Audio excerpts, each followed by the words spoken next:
Hello, everybody. Welcome or welcome back to Danger on Delmarva. My name is Rhonda Jefferson, and I'll be your host as we explore the dark and winding roads that lead around the Delmarva Peninsula. If you're new here, welcome, and if you're a returning listener, welcome back. Just a couple of things before I get started today on the story or case that we're going to cover. First is I do want to get this episode out before the end of Valentine's Day weekend.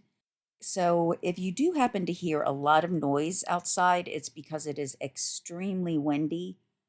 So far, there have been two instances where things have fallen onto the house.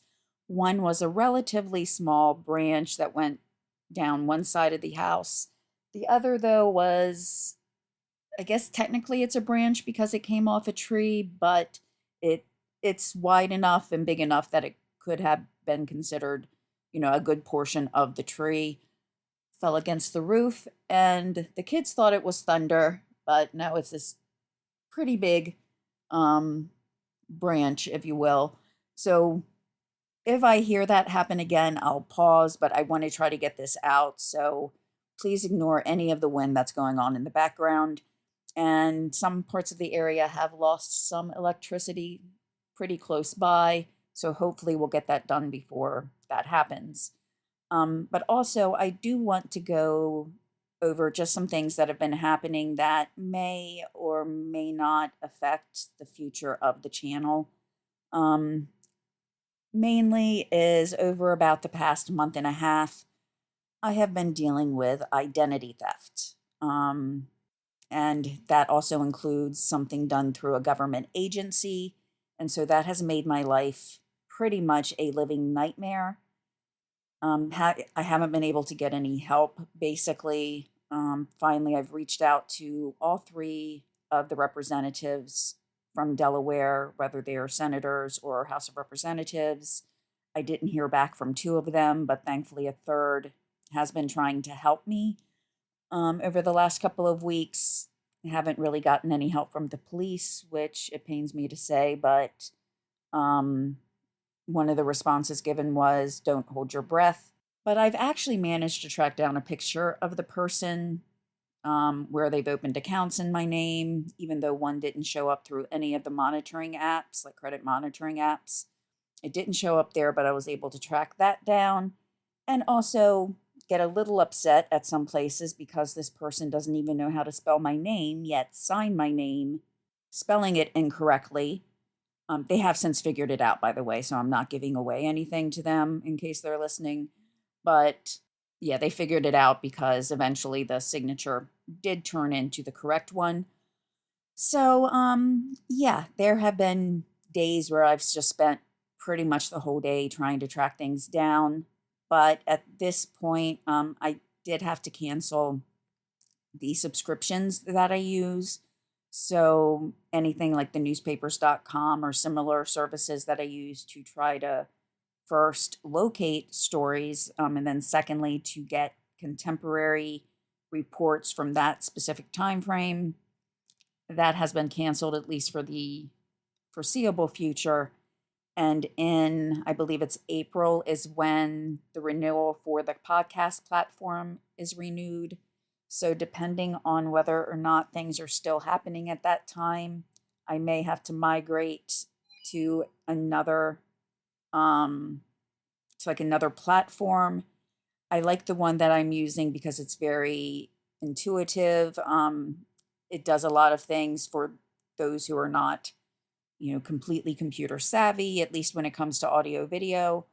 Um, so I may have to move the episodes, but if that happens, there may be, on the free ones, there may be a limit to how many episodes that it can handle or that it will take for free.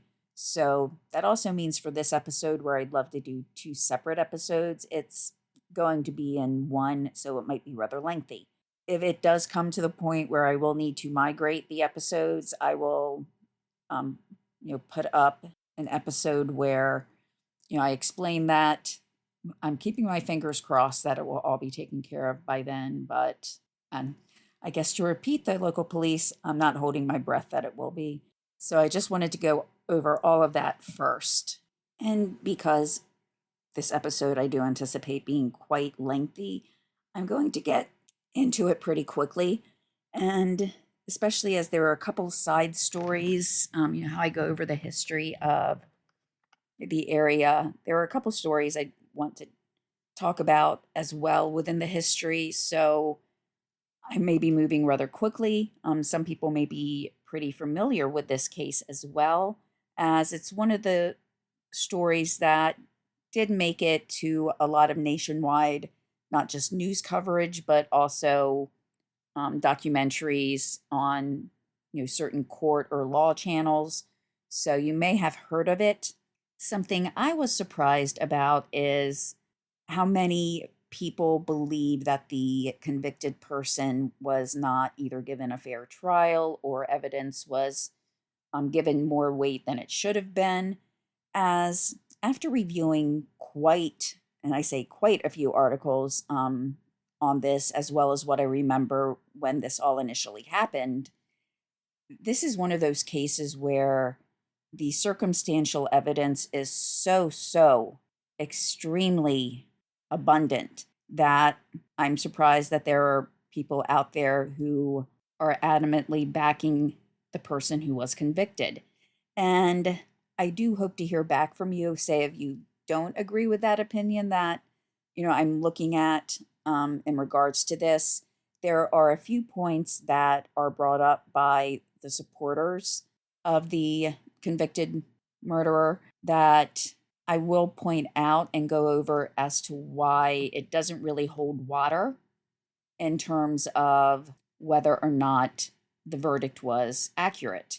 And the story that we'll be discussing today took place in St. Michael's, Maryland in 2008, and it was the murder of Stephen Rico, and is probably the most blatant case of the phrase, words have consequences. So I was hoping to get this out by Valentine's Day, but some things came up, unfortunately, and I wasn't able to get it out by then. But we're going to be first just looking a little bit out at St. Michael's, Maryland, which is a town that is on the eastern shore on Bayside, basically meaning it's on the side of the Chesapeake Bay and is a town that is just on the water. Now, many people look at Valentine's Day as a day to express their love for their significant other outside of days such as a birthday or anniversary or holiday. Others look at it as a time where manufacturers, stores, everyone got together to come up with a day to make more money in between Christmas and, let's just say, Easter as another holiday. So no matter how you look at it, though, it is a time where there are usually more events, more things that are focused towards couples. And Stephen and Kimberly Herico decided to go to St. Michael's, Maryland on that Valentine's Day weekend to attend a murder mystery dinner theater. The cottages that they would be spending the night at or the weekend at were at a golf course named Harbor Town. And they had little cottages, which were more of cottage blocks, meaning it was a building that hosted 6 rooms, so that it wasn't as big as, say, a hotel, but it was not its own little standalone cottage. Their marriage had been, I guess you would say, suffering through some hardships at the time, and Stephen really did want to get things back on track to try to save the marriage that they'd had. They'd been married for about 10 years and had a daughter together, so he was looking at this as a time to work on rebuilding the marriage to where it had once been. Now, as of 2020, St. Michael's itself had about 1,050 residents and had a total square mileage of 1.27 square miles. As we've discussed in the past, any town that is built on the water usually has that as one of its first, if not its main, source of income and revenue. And this is something that the early settlers saw as their means of income. Besides using the town as a town to ship goods such as tobacco and moving goods along the waterways not only as an import area, but export. St. Michael's became a town that was known for shipbuilders. And at least before 1812, there were at least 6 known shipbuilders that were working in St. Michael's. The town was named after an Episcopal parish that had been built in town, and the parish itself was around 1677, and the church was named after the Archangel Michael, hence St. Michael's. It was in the 1770s when a man named James Braddock did look at the town and saw further opportunities and possibilities, using the water as a way to one of their main industries. In mentioning 1812, that was a key date in the War of 1812 itself to the town of St. Michael's. Now, St. Michael's became known as a place where the Baltimore Clipper ship was built. We've briefly touched on clipper ships before, but the Baltimore Clipper was fast, and that was important for a number of different reasons. One, just if you can move quickly, you can export more goods. Also, even though it was more inland, meaning it was in the bay, so between 2 different pieces of land, there were still pirates that would try to steal and plunder, and having a faster ship definitely was an advantage.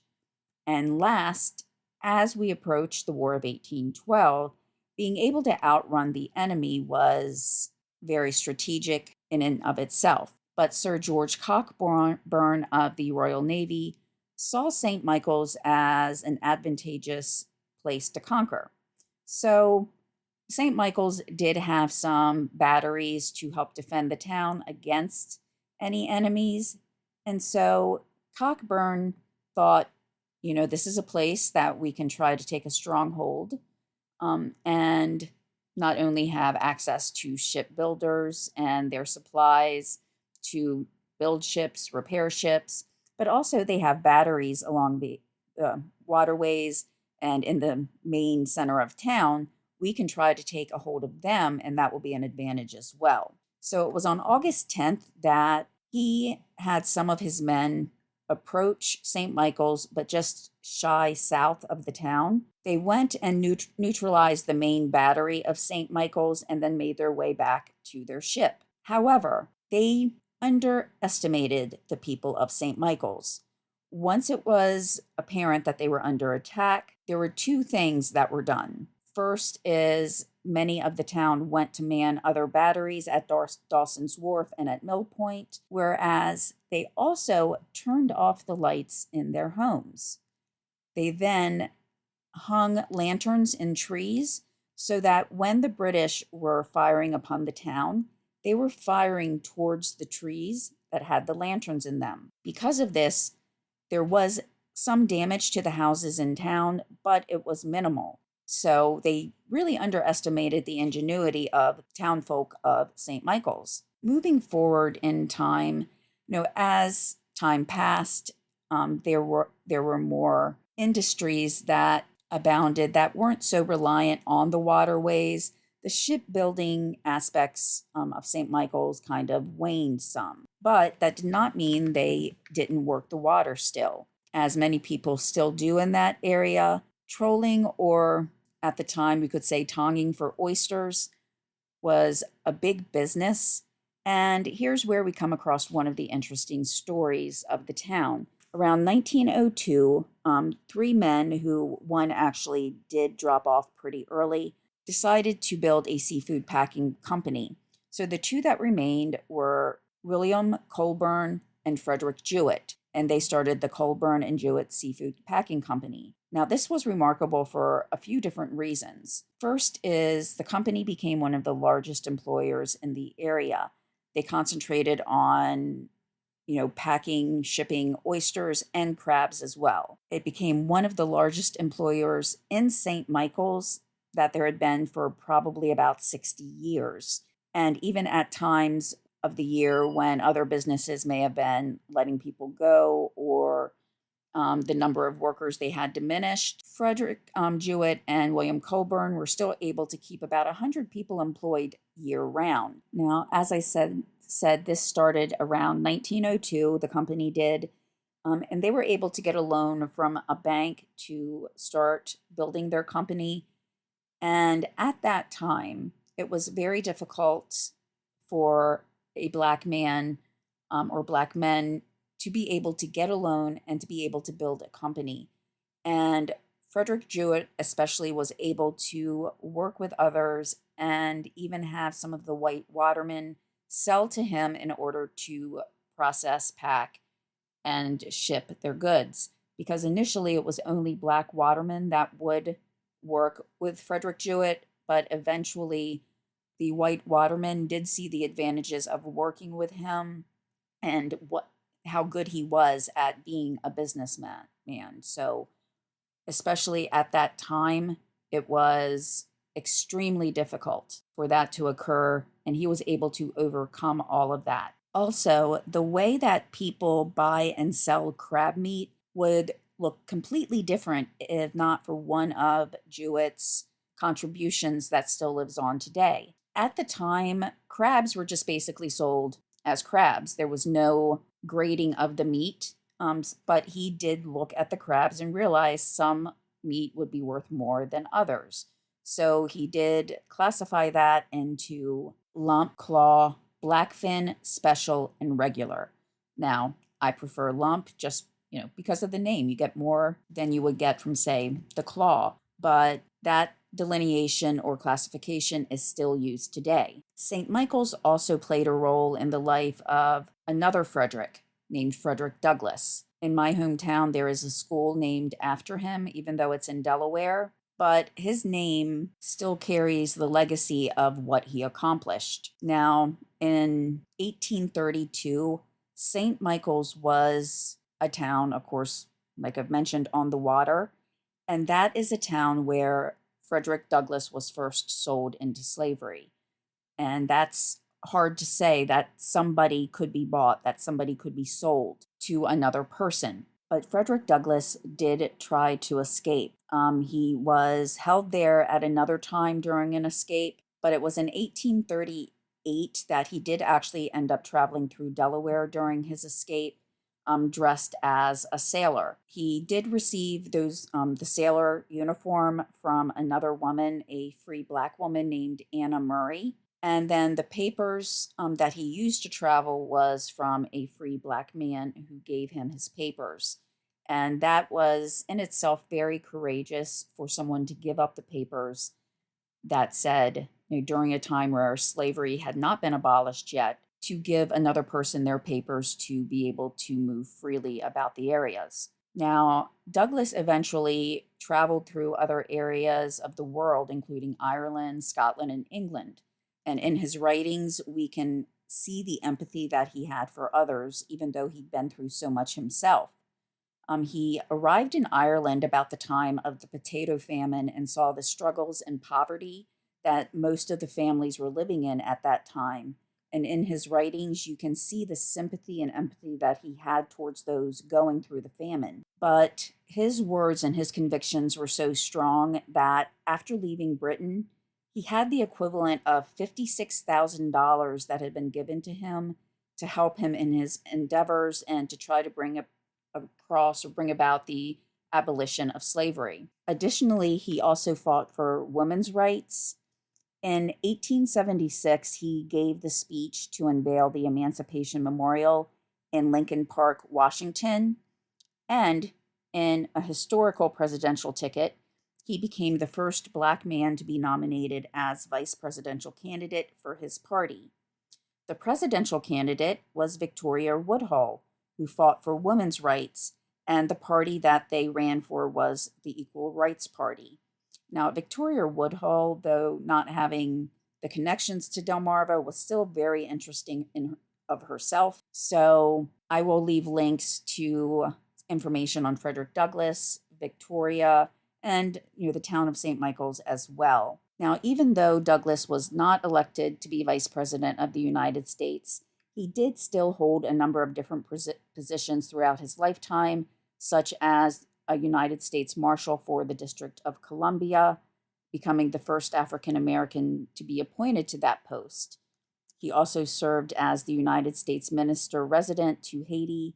Um, and again, just a lot of things that he did that were immeasurable, that that his legacy still lives on. And, every day we see that in my hometown with one of the schools being named after him. And also, just something I found very heartwarming was he and Anna Murray, the woman who gave him the sailor's uniform, did get married. So when I first saw her name in reading this, I was hoping that they would. And they did. They, however, did have to use a different last name for a while, since he was considered escaped. And so that way they would be able to keep under the radar some. But they did get married and spend a lifetime together. Getting back to more recent times, while the industry of St. Michael's has changed some, in around the 1970s, it did become more of a tourist location. That was because in the middle of the 1960s, 1965, a maritime museum was opened, and that started to bring some people to the area. And then it just grew from there, with more tourists coming. That meant more restaurants and hotels or places for people to stay were built. And, it just kind of built upon each other. In 2007, it was named number 8 in the top 10 romantic escapes in the USA. And it was also named as being the most romantic place to escape to. However, I kind of wonder if Stephen Harico would have thought that. So now we're on to the main characters in today's case. Now, Kimberly Harico was a surgical technician and had been married to Stephen Harico. Stephen was a golf course maintenance professional, and at the time of today's events that we'll be going over, they had decided to stay at the Harbortown Golf Course in Cottage Building number 5. At around 1:20 a.m. on February 15th, Kimberly entered the lobby to the Harbortown Golf Course.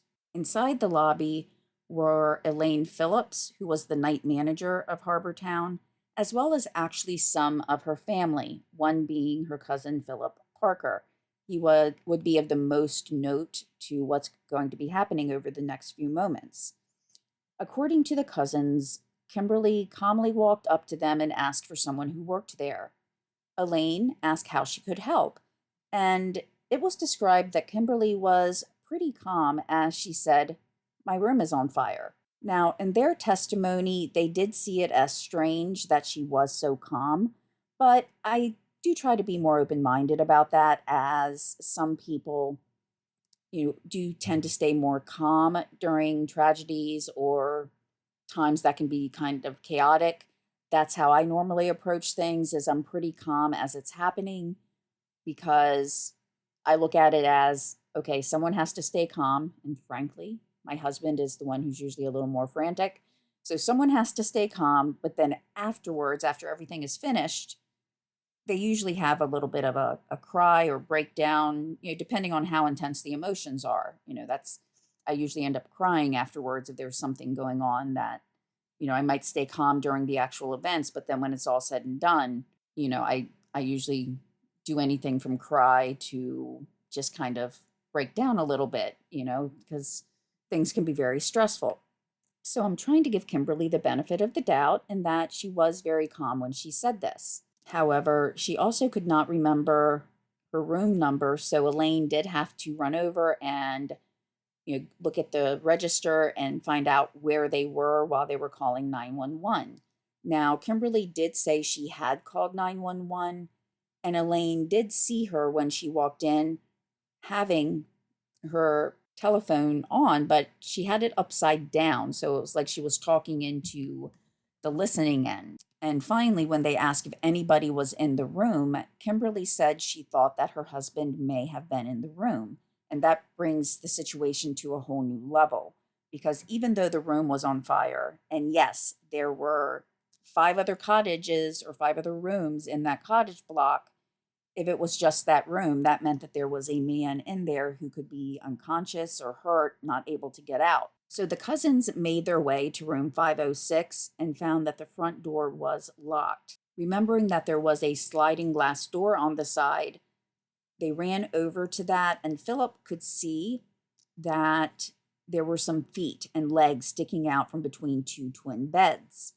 So Philip did get in there, and between him and his cousin, they were able to drag him out to the porch. But it was obvious that it was too late. Now, this part can be a little disturbing to visualize, but they were able to see that most of his torso and downward were untouched. They were fine, but from about the mid chest upward was burned and unrecognizable. So, again, it was very obvious that it was too late, that he had passed away. As first responders arrived, including police officers, there was a thought that many of them began to have. This was Valentine's Day weekend. Why wasn't Kimberly in the room at a little after 1 a.m. with her husband? To find out more what happened, we have to go back a little bit and look at the relationship between Kimberly and Stephen and how they just got to the situation we're talking about today. Initially, by all outward appearances, they were your average middle-class couple living the average middle-class life. They had met through some mutual friends. Stephen had been a longtime friend of a man named Michael Miller, who they had met when they were still around the 7th grade or middle school. Now, as time went by and they went off to college, Mike fell in love with a woman named Maureen, and I don't have her maiden name, so she will just be referred to as Maureen or Maureen Miller throughout the story. When these two were in college at Penn State, Maureen had met Kimberly, and together, between their mutual friends, they actually went out on a double date, and Maureen would later say that we went out on a double date one evening, and Steve fell in love with Kimberly immediately. So it was in 1989 that the couple married, and within the year they had a daughter. I'm not going to say the daughter's name first name, just because she has been through so much. I'm sure that she sees this in, different publications or on TV. So I'm just going to afford her a little bit of privacy by not saying her first name. Now, eventually, both Mike and Stephen worked in the same field, literally and kind of literally and figuratively, as they both managed the maintenance of golf courses. Stephen worked mainly in Western Pennsylvania and in some parts of Maryland, while Mike worked in New Jersey, but did sometimes end up working near St. Michael's and was familiar with Harbortown Golf Course. It was actually through Mike's familiarity with Harbortown that Stephen and Kimberly would come to be there that weekend. Stephen had, been talking with Mike about their marriage and trying to, reconcile with some things in their marriage to, spend more time together. Mike knew about the events that they would be having there and actually, used some of the people that he knew to get Stephen and Kimberly one of the nicer rooms at Harbortown. Kimberly's job as a certified surgical technician meant that she worked in the operating room and had a number of different duties, with some of them being working with the medicine that did not get used while the operation was going on. So if there was extra medicine left over, she would get rid of it. After about 9 years of marriage, though, things were starting to get a little stale, and Kimberly, around November of 97, really started making this known. A former neighbor, a woman named Teresa Armstrong, said that Kimberly once said to her, and she was paraphrasing here, that basically he didn't do anything around the house, that Kimberly had to do everything, and also that there had been a lot of verbal abuse. Now, where I mentioned, I'll bring up some things that sometimes are contradicted or how some people view this. I have seen it said that Mike was a house husband, but in most of the things I've read about, it seems like he may not have had a conventional 9 to 5 job, or he may not have been, at the house all the time. He may have had to travel at times, but he did have a job working with the golf courses. It may have been that during off seasons he didn't work quite as much, but I didn't really see him as a house husband, as was mentioned in some articles I've read. There was another woman named Norma Waltz. She was a co-worker of Kimberly, and Norma said that she had had a bad feeling about the marriage for a while, But then also, Kimberly said that she and Steve had been having problems. She relayed this on to Norma. Now, Kimberly did tell her as well that she had asked Stephen to go to counseling during the summer of 97, and this didn't seem to happen then, but we'll revisit that in a little while. Now, this type of conversation was kind of reiterated through a whole number of different witnesses, whether they were neighbors, coworkers, or friends. She was also not shy about mentioning that she was thinking about getting a divorce. So, would just kind of a stale marriage lead to divorce or even murder? That's where things start to progress a little bit more in the latter part of November 97. Kim was to be the matron of honor for a friend of hers named Jen Gowan. Now, on November 29th, that was going to be the day of the wedding. But in the prior week, which was the week of Thanksgiving, there were a lot of festivities going on. So the weekend prior, there was kind of a bachelorette party, I guess you would say traveling or progressive bachelorette party, that started first at the Miller home in Easton. Now, I kind of want to set up kind of locations here. Kimberly and Stephen lived in Laurel, Maryland. So that was on the western shore. So that was across the bay. But they were over on the eastern shore quite a bit. And that's where the case's events took place. So on the weekend prior to the wedding that Kimberly was supposed to be in, it did start in Easton, Maryland, on the eastern shore. When their whole evening was done during that bachelorette party, it ended around 1:30 a.m., so they were out pretty late. The following week, in between the bachelorette party and the wedding, there was a wedding shower that was given at Stephen and Kimberly's home in Laurel. With it being so close to Thanksgiving, with many people having off, a lot of the bridal party stayed at Stephen and Kimberly's for Thanksgiving Day. So, with all of the things going on that week, there did become something very noticeable, and that was the arrival of a young man named Brad Winkler. He was the bride's cousin, and he was 10 years younger than Kimberly, being 23 years old. He was a Marine and was assigned to the Pentagon. Now, even though he was much younger than Kimberly, she really took a shine to him, and it seems he did as well. And this happened pretty quickly. He was on hand for many of the events leading up to his cousin's wedding, and Kimberly took the opportunity to spend that time with him and would sometimes find ways to speak to him in private. Someone even said that Brad seemed like he was ever present at these events. Norma Waltz would later testify that when first observing Kimberly and Brad, she thought that Kimberly was just trying to be a good listener, as even at the young age of 23, Brad already had a bad marriage behind him. And Kimberly just seemed like she was being very empathetic and lending an ear to him. However, he did kind of stick out at many of these events because, except for the ones at the Rico house, he was the only male. And even the ones held at Kim and Stephen's home, he was the only other male other than Stephen. So Stephen did take notice of this as well, seeing that Brad and Kim were spending time together and having these private conversations. And it seemed like he was starting to be a little jealous. Now, in something I find a little odd as far as saying, maybe it's looking at it 27 years down the road, but in a conversation that Kim had with Norma, she said that Stephen was probably jealous because Brad was hitting it off with their 9-year-old daughter.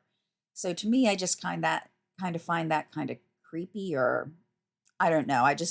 That seems kind of an odd thing to say, in my opinion, because I wouldn't consider that jealousy. If that was the case, I would consider that just being a cautious father, and that you have this 23-year-old man, quote unquote, hitting it off with your 9-year-old. But things didn't end after the wedding. Brad was supposed to house sit as well as babysit for the newlyweds' 1-year-old daughter, or child. I'm sorry, I'm not sure if it was a son or a daughter, but they did have a 1-year-old. And so Kim actually went over to Jen's house on a daily basis to help Brad out with the house sitting duties and babysitting duties. While Kim was going over there, eventually the relationship became a physical relationship. And even after Jen and her new husband came back from their honeymoon, they would go to Brad's aunt's house, which is where he was staying. And I don't know if the aunt was there all of the time, but that's where they would also have physical relations. Now, to kind of emphasize just how quickly this relationship came about, Kimberly actually would call Jen on her honeymoon and talk about the relationship and kind of intimating that it was becoming a physical relationship. I find that kind of odd to do when your friends on their honeymoon, other than maybe a quick call saying, "Hey, I hope you guys are having fun." She was actually calling to talk about an extramarital relationship that she was about to have with the bride's cousin. So she was very, very, I would say, enthralled in this brand new relationship. And she was very open about talking to people about this, even sometimes on the phone where, Stephen could have been listening. She told one of her friends, Rachel McCoy, who will be a bigger part of this case a little bit later on, but she had told Rachel that, quote, "I'm not going to marry this guy. This is just about sex," end quote. So, looking at this relationship, it seems like it's not something that she would want long term. And knowing now that Stephen died, is this something that would make Kim want to kill him? As the police looked at the situation and tried to take in everything, they first wanted to start with Kim and find out why she wasn't in the room with her husband on Valentine's Day. They went over the timeline of events, and according to Kim, they arrived at Harbortown around 3 p.m. The dinner and murder mystery theater was due to begin around 7 p.m.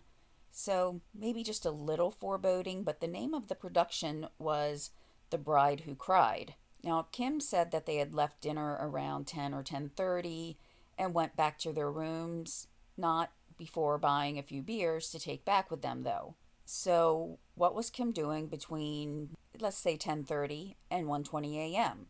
That's the time between when they got back to the room and when she entered the lobby to see Elaine Phillips and Philip Parker. According to Kim, she said that she and her husband had had an agreement before they left for the weekend that there would be no intimacy for the whole weekend. However, once they got back to the room, Steve started pressuring her and she got upset and decided to leave. She at first decided to go visit the Millers, but got lost. Now, the Millers live in Easton, which can take about 15 minutes, give or take, from St. Michael's. So even if you count in traveling time at the longest, travel time should have been around 45 minutes. That meant that she would have been lost for well over an hour, and this is giving her the benefit of the doubt as to what time exactly she left. At a minimum, if she had been gone for 2 hours, she would have had well over an hour of time that she was lost. So she said she kept driving around, and the police found this odd because once they did speak with the Millers, they found out that she'd driven there recently, so she did know the area. To add to that, though, Kim's brother, Michael Wolf, who I'll just refer to as her brother since we already have a Michael in the case, he only lived a couple of blocks away from the Millers, so she should have known that area quite well. So even if she didn't drive it from, say her house or St. Michael's to the Millers that often, she would have at least known her brother and where he lived. The next question they had, which also is backed up by Maureen, doesn't make a lot of sense. The police did ask, why didn't you just call? Try to get the directions. By this time, Maureen and Mike had been called. They'd made their way to the golf course. They were sitting with Kimberly. And Maureen even, had the same question, why didn't you call? And what she told Maureen was, I can say vague, but vague doesn't even seem to fit the answer that she gave. When she asked, why didn't you just call us? She said that she didn't want to wake them up. And of course, astutely, the police were thinking, if you didn't want to wake them up with a phone call, why were you going to visit them? Makes sense, right? That would be your next question. Also, to whoever Kim spoke to that morning. As the morning progressed, more people came to examine the scene. Some of her friends or family came to support her. She told everyone that she could that Stephen was drunk. She used terms such as he drank a lot, sloppy drunk, fairly drunk, making it seem like he had drunk a ton of alcohol. She also said that he drank a whole bottle of champagne, but she said he also did this while at the dinner theater. So there would have been witnesses to see exactly how drunk he was, kind of setting a scene for, did he accidentally do something to set the room on fire? Was it his fault, by accident that the room caught fire? The problem with this was, and what Kimberly had absolutely no way of knowing, is that by chance, sitting at her table was one of the Talbot County Assistant State's Attorneys. So even though he had no idea he would end up being a witness to the precursor to a murder that night, he could say honestly that he did not see them drink any more than one beer. So following up with the bartender said just in general that whole table didn't drink that much. And the police went even further and pulled the bar tab for Kimberly and Stephen, and the total was $5.51. Even in 1998, that was not a large bar bill. That would be the equivalent of 2 beers. So frankly, Stephen did not have a lot of alcohol in his system, or could not have had a lot of alcohol in his system. And that is exactly what happened when the toxicology report came back. It found that Stephen had exactly zero point 0 blood alcohol content. So nothing in his system, which also means that there was enough time for that alcohol from that 1 beer to get out of his system before he died. Now, Kim, being a surgical technician, and while not exactly dealing with the actual operation and things like that, this is something you think that she would know, and instead of kind of setting up the whole sloppy drunk, as she said, it actually went against her in that her direct statements to the police now were refuted. They had absolute evidence that he did not have a high BAC at all. Now, Trooper Elsie was the police officer who dealt more directly with Kim. So she did a follow-up interview on the 23rd after the toxicology was back, and, Kim went on with her usual, he was a sloppy drunk, he drank a lot, drank a bottle of champagne, and Trooper Elsie said, we have the BAC report. He has 0 alcohol in his system, and all that she could say was that she didn't understand. She just kept saying that she didn't understand. She further went on and asked about, why didn't you try to get help near the cottage? And she said that she actually was trying to wake people up, but nobody would wake up in the cottages. That also seems very unusual in that there were 5 other rooms, and while some people might be heavy sleepers, the fact that all of them would not wake up, especially if she was yelling something like fire, that did not make sense either. If you're in a small room and you hear someone yelling that there's a fire, you're going to get up and check. But none of that checked out as well. While the police questioned people who were involved in Kim's life, a man came forward with some information that really brought Kim into focus as a possible suspect, even more so than she had already been looked at. And this is one of the things that the supporters that Kim has will point to as not being like good solid evidence. This gentleman's name was Kenneth Burgess.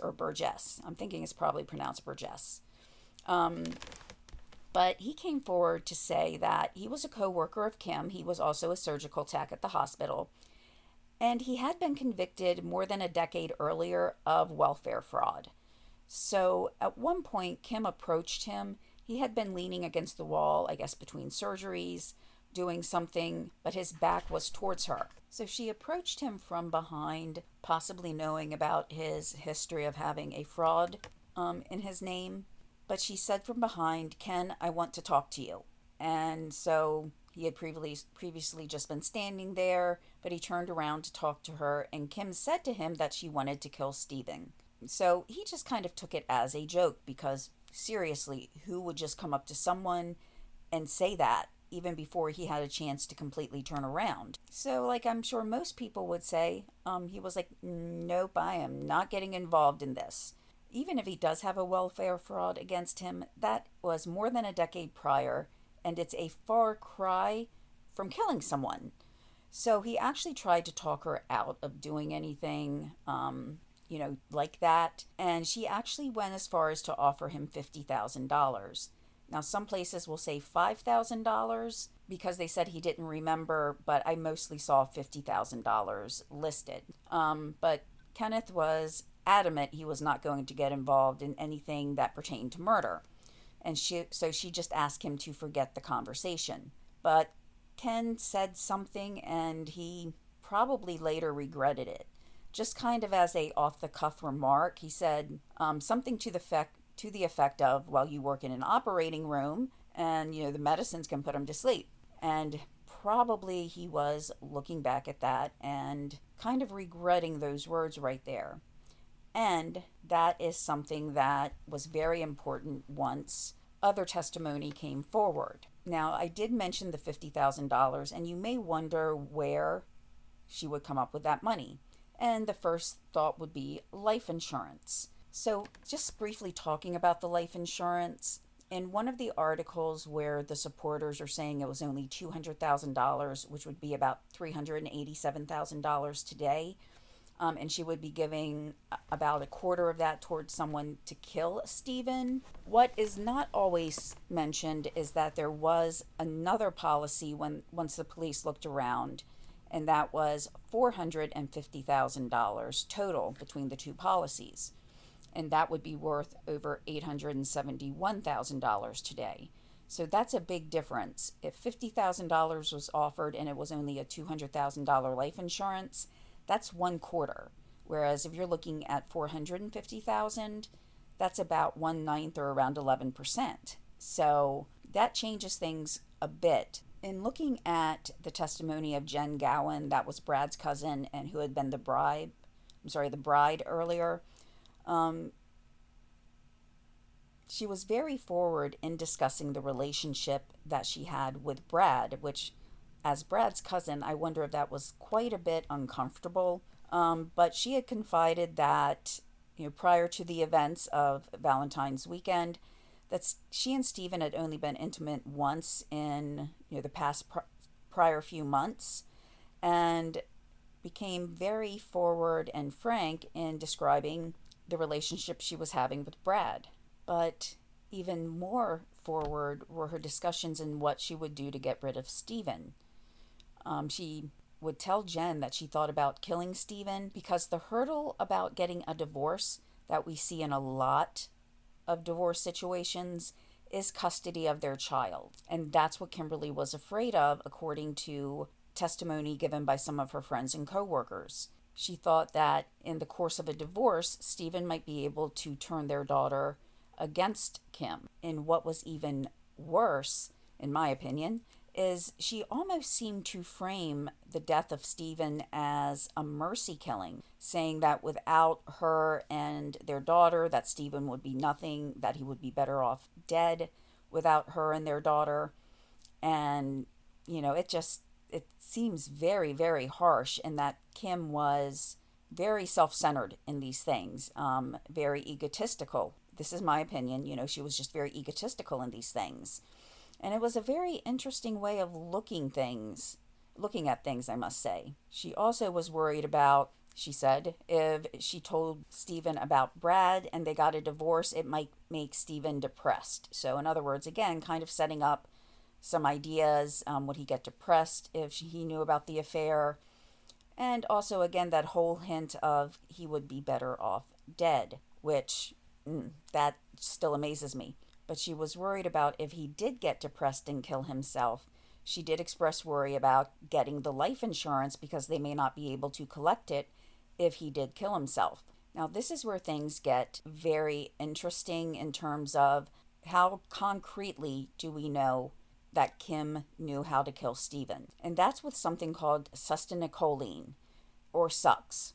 You may have heard that before, and it's used in anesthesiology to relax the muscles. It is the strongest muscle relaxant, probably, that there is, in my opinion, because it's used so that the patient doesn't, start moving during surgery. But from what I've heard, it's an absolutely horrible way to die. And thinking about this and knowing that there was a fire in the room as well just makes it even more horrible to think about. But it relaxes everything so completely that eventually you suffocate. And this would be adding a fire on top of that, and the fear that anybody who was under that would have is unimaginable. But the thing is, it's undetectable, especially on just a regular toxicology screening. But Kim did know that. She had mentioned that it would not be able to be seen in a toxicology report. And she had these conversations with people with this, with one particular conversation being with Jen, and expressing to Jen that no matter what, her brother would always support her, even if she killed someone. And in a very forceful comment, one of the things that Jen said that Kim told her was that, quote, "If I could kill Steve and get away with it, I would do it tomorrow," end quote.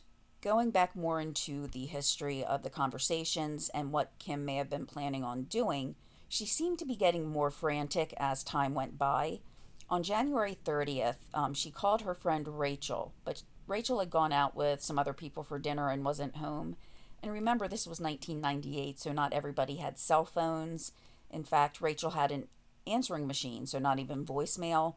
But once she got home around 11 or 11:30, she saw that there were a lot of messages from Kim, and they were progressively getting more and more frantic. And so she called her back, and Kim was saying that she needed to talk to her right then.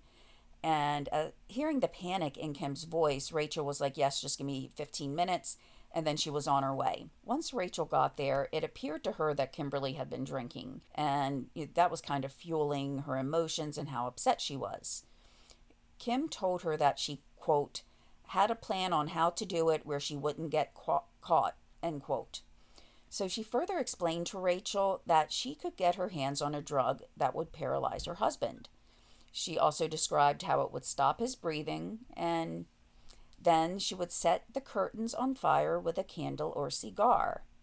That way he would die of smoke inhalation. And this is where something important comes in. There was a cigar found with Stephen that night. There was a pack that had one missing, backwoods cigars, and the medical examiner, he ran a whole slew of tests where he tested it against the pillow, and it kept falling off the pillow. So if Stephen had been laying in between the beds, which is where he was, that it would have rolled off the pillow. He tested it in every way imaginable to see if that cigar would cause the pillow to set on fire. He even tried it without a pillowcase on it, and yes, there was some soot and damage like that to it, but nothing that could indicate it would start a fire. He even tried it on the bedspread. And there are pictures, especially one picture in one of the articles that will be listed. That was an intense fire. It was not just like a smoldering fire that slowly, was just kind of hanging around or lingering. No, it was an intense fire. So the medical examiner did everything he could to make that cigar light something ablaze, and it did not do it. Now, additionally, because she mentioned the cigar here to Rachel, they asked all of Stephen's friends, relatives, if Stephen smoked, because according to Kim, he smoked when he drank. But not one person would testify that Stephen ever smoked. There were even people that he worked with where there was some type of event at work and they were all offered high-end, top-notch cigars that he refused.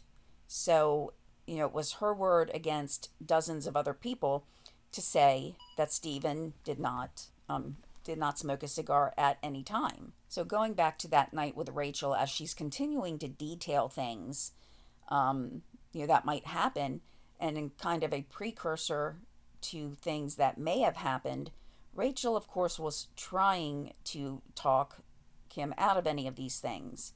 At this point, the retreat to St. Michael's hadn't been planned yet, But Rachel tried to point out the dangers to the plan and the fact that she probably would not get away with it.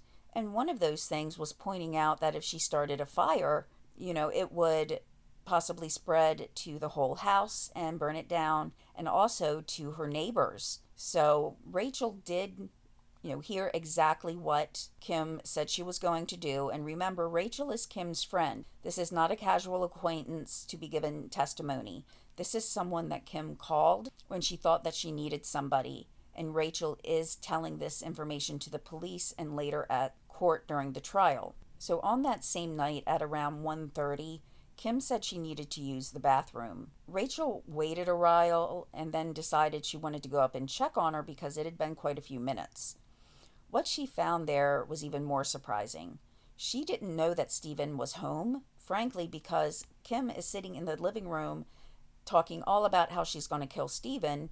You would think that she's going to be talking about this when Stephen's not around and maybe he's away for business. But no, Stephen was actually asleep. And when Rachel found Kimberly, she was standing kind of across the room staring down at him. And this is how she described it, that Kimberly was, quote, standing there, staring on the other side, staring at him with her arms down at her sides, just standing there. And I just told her to come back downstairs, end quote. Kimberly was crying, and it took some time for Rachel to calm her down and get her to stop crying. And Rachel told her that she just needed to go to sleep, maybe calm down for a while. And Rachel stayed for a little while until 2 a.m. And she stayed in contact with Kimberly the following day, calling her early in the morning to check on things. And that was the last time Rachel spoke with Kim before that Valentine's Day weekend. So you may wonder then if the timeline of Stephen's death may have changed a little bit because Rachel had been there to talk to Kim and to maybe stop her from doing anything that night or a subsequent night. But during that approximate 2 weeks, there seemed to have been a mutual understanding that happened in the marriage. Outwardly, it seemed that they had both decided that they wanted to work on their marriage to somehow get through this tough time. And looking at it, people could see that Stephen was really trying to make it work. And in my opinion, in some ways, Kim mocked Stephen for this. When talking to Teresa Armstrong, she said that Stephen was going to counseling and trying to work on the marriage. She had asked Stephen for a divorce in January, and it sounds like he genuinely was trying. He even wrote a letter to his wife, and though I don't have a full transcript of that letter, she had read it to Teresa over the phone. But in that same conversation, she told Teresa that he, quote, made her sick to her stomach, end quote. In other conversations, when she had been talking to Rachel before, she had talked about how all he did was want to talk to her all the time and that he was driving her crazy. So it wasn't like Kim was really taking it seriously, not as seriously as Stephen, and even found Stephen to be annoying in some ways. She said that Stephen had begged for another chance and cried. He canceled some of his work trips, which again, this is where when I hear some people say that he was a stay-at-home husband, he had business trips. In some factions or in some groups, it's made to look like Stephen didn't do anything, that he didn't work outside the home, but he did, at least in most of the transcripts from court and also from other articles. He did definitely work. It wasn't as though Kim was the only one working in the household. But he did cancel some of those trips to try to spend more time with her. He had gotten appointments with a counselor, but Kim said that he was smothering her and following her around the house like a puppy. He also was working on a journal. In one entry, he said, quote, life at home is improving and I'm looking forward to Valentine's weekend at Harbortown with Kim. She called twice today and said I love you without my saying it first. I was very happy. Kim and I have not made love yet, and I want to, but it will wait as long as it takes. I love her. I believe I know what being in love really is. We have been married 9 years, but I feel like we just started dating. And that is heartbreaking to me. Now, if we wanted more proof that Kim was not taking this seriously, that same Valentine's Day weekend on February 13th, She went to visit Brad at his aunt's house. Since she was going to be away on the 14th, she now knew that. Stephen had told her about the getaway. Brad was working at the Pentagon, but she got into the home and she left presents for him in his room. And the note said, quote, "Brad, I really wanted to give you all these gifts in person, but I guess the Pentagon had a different idea. I am so proud of what you do, so I'll just go on missing you. Have a nice weekend at home, baby. I look forward to seeing you soon. Happy Valentine's Day, sir. I love you so very much. Hugs and kisses, Kim." End quote. Now, after the murder, of course, her friends were probably in a mix of wanting to be supportive, but also thinking about all the things she had said in the past. And at some point, some of her friends and coworkers had had a chance to talk to each other. So when Teresa Armstrong was speaking with Kimberly, she asked, quote, "Did you tell Rachel exactly what you were going to do?" End quote. And the response that Kimberly gave was just yes. So she admitted that. During another conversation, Teresa asked her how she felt about what happened in Harbortown the weekend of Valentine's Day, and Kimberly said that she was feeling a lot of remorse. Remorse indicates that you've done something wrong. And Jen herself also visited Kim in jail once she was arrested. I do just want to take a stop here to also go over one other piece of evidence, and that was carbon monoxide. We know that if there's a fire, there's going to be carbon monoxide in the lungs.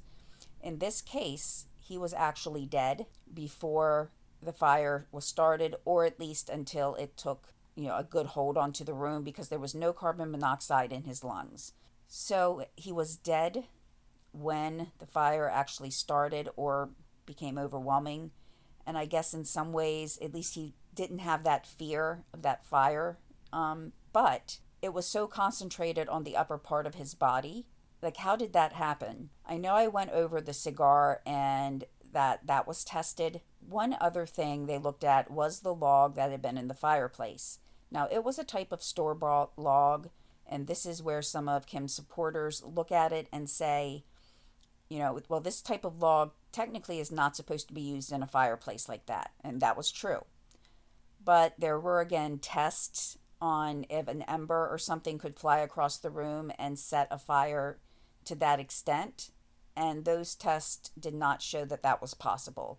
And again, if you do see the pictures in the one of the articles of the room, again, it had to be a very strong fire, and there was no way that the medical examiner and anybody in forensics could make that happen. They even went to testing sites that they use for this type of thing, getting the pillow and pillowcase from Harbortown so that it was the exact same type, and they could not get a fire to start that way. And so Trooper Elsie did bring this up to Kim, and again, Kim just said that she didn't understand. So this is really a point where there was no doubt that something odd happened. It was not just an accident. And so there was a time when Trooper Elsie really thought that possibly Kim might confess. And this was when Kimberly said to Trooper Elsie that she would tell her what had happened, but she wanted to see her daughter first.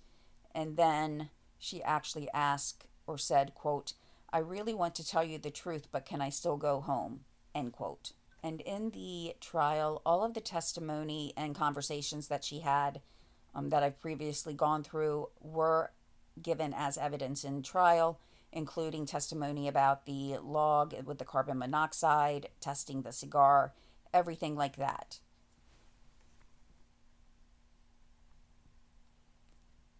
However, when there was an appeal, this is where there was, I guess you would say, some gray areas, because the way Kim was looking at things was as individual separate items. Just the fire was a fire and the death was a death. And instead of looking at the whole mountain, I guess you would say, of evidence, she wanted them looked at separately. Now, the judge actually ruled against the prosecution in that the fire marshal could not testify that he thought it was arson. What he could testify to was that he tried all of these other tests and exactly what he did with those tests, and those did not start the fire. It would then be inferred, most likely, though, by the jury that if nothing natural in that room caused the fire, that it had to be set. And since Stephen's body was burned, there you couldn't really trace the sucks, that there was no proof that there was murder. However, if you take the whole list of evidence, the numerous times she talked to people about killing Stephen, the way that she kind of approached everything the night of the murder, and then you take it together that what are the odds that someone's going to accidentally die before a fire starts? The first time that he ever smokes a cigar, because again, everybody said he never smoked a cigar, yet somehow something that they can't figure out started a fire in that room that did not spread anywhere else either, but just burned the upper part of Stephen's body. Looking at all of that, even though it's circumstantial, even though you could not actually see the injection mark of the succinylcholine or sucks, the argument was it was in the part of his body that was burned. And looking through all of that, the jury did come back with a guilty verdict, and she was sentenced to life in prison plus 30 years for the arson. So while most people understand and think that Kim did definitely kill her husband, based on the fact that a lot of the testimony, if not the vast majority of it, came from her friends and her co-workers, not just Stephen's, it really is probably the strongest circumstantial evidence case that I've ever seen. You know, if someone can sit there and tell another person that they're going to use a paralyzing agent so that their spouse suffocates, and then their husband suffocates with no other, mode of death that they can see, then you told another or that person you're going to set the curtains on fire, and there's a fire, plus you mentioned a cigar that your husband doesn't even smoke, and there was a cigar. That right there is, to me at least, beyond reasonable doubt. So as I said, there's still people who support Kim, and I do understand about the log, having been tested and everything, that the log in the fire is not supposed to be used in a fireplace. But considering all of the testing that went on, it's hard to believe that just coincidentally that happened in that room only and not in any of the other rooms that may have had a fireplace. So what do you think? Do you think that Kim is innocent, or do you think that the evidence of her telling Rachel exactly what was going to happen, the only difference was the locale, of her offering to give somebody money to kill him, and also then mentioning to other people about how Stephen would be better off dead if they were divorced? And that, to me, is beyond all reasonable doubt. Now, looking at what Kim has done since then, it does seem like she has tried to turn her life around in prison. She does try to help out others, and she has a big heart while in prison in helping others, but that doesn't mean she shouldn't pay for what she has been convicted of doing. If she has turned her life around truly, then I'm happy that she can contribute to those around her and help others around her. But it doesn't stop the fact that Stephen's parents, I know he had at least one sister, they lost their loved one.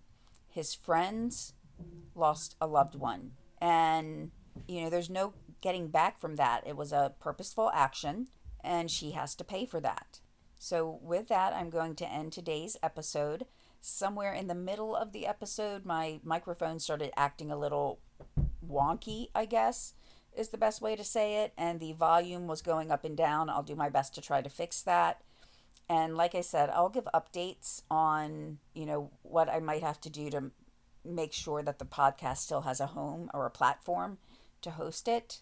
Thank you all for listening. I know it's been a while, but I will talk to you all soon, and I hope everybody has a good rest of the weekend. And I hope if you are from Delmarva that we do not, or anywhere affected by this, that we do not get the snow that they're expecting this week, because I do not do well in snow or cold. So be safe, everyone, and thanks again. Bye-bye.